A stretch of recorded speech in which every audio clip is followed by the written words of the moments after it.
అసందేశాత్తు రామస్య తపస్యానుపాలనాత్ నత్వాం కుర్మి దశగ్రీవ భస్మ భస్మార్హ తేజస అన్నదండి సీతమ్మ.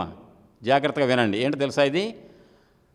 రావణ, నా తపశ్శక్తితో ఒక్కసారి కనుబొమ్మలను కనుక ముడి వేశాను, ఆజ్ఞాచక్రం దగ్గర నుంచి వెలువడే ఆ తపశ్శక్తి నిన్ను బూడిదం చేస్తుంది. అక్కడ బూడిదైపోతావు. కానీ నేను చేయటల్లా. ఎందుకో తెలుసా? నా తపశ్శక్తి ఎందుకు వృధా చేసుకోవాలి? అంతేకాదు, రామచంద్రమూర్తి సందేశం నాకు లేదు. రామచంద్రమూర్తి కనుక నాకు సందేశం పంపించి రావణాసురుని కాల్చేసేయి అంటే కనుక నేను కాలుస్తా నా తపశ్శక్తితో. అంటానికి ముందు రాముడికి తెలిస్తేగా ఏమి ఇక్కడ ఉందని తెలవదు కదా. కానీ సీతమ్మకి నమ్మకం ఉంది, రామయ్యకి ఏదో ఒకరోజు తెలుస్తుంది, నన్ను కాపాడతాడని. రాముడు సందేశం లేదు కాబట్టి నేను నిన్ను చంపలే అన్నది.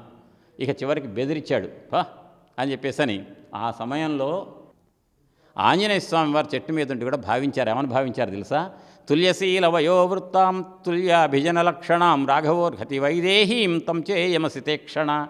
ఏంటంటే ఈ సీతకు తగిన వరుడు ఎవరంటే రాముడు, రాముడికి తగిన వధువు ఎవరంటే సీత.